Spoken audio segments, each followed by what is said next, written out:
નમસ્કાર, આપ જોઈ રહ્યા છો લખત ન્યૂઝ અપડેટ ચેનલ। તમામ સમાચાર અને અપડેટ મેળવવા માટે ચેનલને સબસ્ક્રાઇબ કરો અને બેલ આઇકન પર ક્લિક કરો જેથી તમામ સમાચાર અને અપડેટ તમને મળી રહે।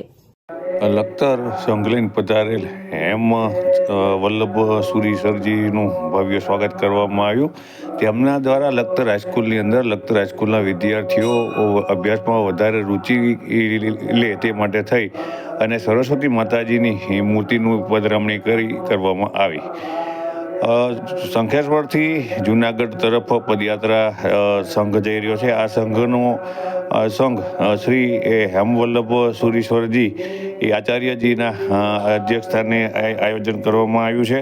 ત્યારે હાલની અંદર તેઓ લખતર પહોંચ્યા છે અને લખતરમાં તેમના દ્વારા એક વાત નક્કી કરવામાં આવી છે કે જે સરજી હાઈસ્કૂલ સહિતની સ્કૂલો છે ત્યાં તેમના દ્વારા સરસ્વતી માતાજીની મૂર્તિની પધરામણી કરવામાં આવશે, જેથી કરી જે વિદ્યાર્થીઓ છે તે વિદ્યામાં રસ લે તે માટે થઈ અને તેઓ આ ભગીરથ કાર્ય કરી રહ્યા છે। આજે તેઓ તેમને ધામધૂમપૂર્વક સરજી હાઈસ્કૂલની અંદર પધરામણી કરવામાં આવી હતી। ત્યાં તેમના દ્વારા સરસ્વતી માતાજીની જે મૂર્તિ છે તેની પધરામણી કરવામાં આવી હતી। આ પ્રસંગે સરજી હાઈસ્કૂલના વિદ્યાર્થીઓ સહિત લખતર ગામના જૈન સમાજના અગ્રણીઓ મોટી સંખ્યામાં ઉપસ્થિત રહ્યા હતા।